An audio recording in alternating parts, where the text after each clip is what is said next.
आजची सुरुवात निवांत झाली होती, कारण की आज होता रविवार असतं की सगळ्यांचाच निवांत चालतो. माझा पण निवांत वेळ चालू होता. म्हणलं आज काय सगळे झोपलेले, तोपर्यंत स्वतःसाठी वेळ द्यावा. मग थोडंसं चेहऱ्याला मॉइश्चरायझर ते लावून घेतलं आणि म्हणलं आता सगळे उठायच्या आधी नाश्ता बनवा. मग नाश्त्यामध्ये आज पनीरचे पराठे करणार होते. आणि पनीरचे पराठे मला पण खूप आवडतात, दर्शनीला पण आवडतात. मग म्हणलं चला आता दर्शनीसाठी पण बनवून मला पण खायचं होतं, मग बनवायला घेतला.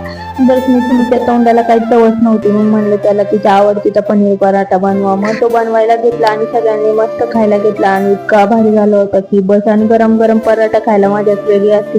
त्यानंतर हा एक उद्योग असतो उन्हाळ्यामध्ये, म्हणजे गार पाणी करायला ठेवायचं. आणि मग दर्शनीचे औषधं घ्यायचे बाकी होते. मग नाश्ता करून झाल्यानंतर तिला सकाळचे औषधं दिले आणि मग सकाळचे औषध दिल्यानंतर हे भांडे पडले होते.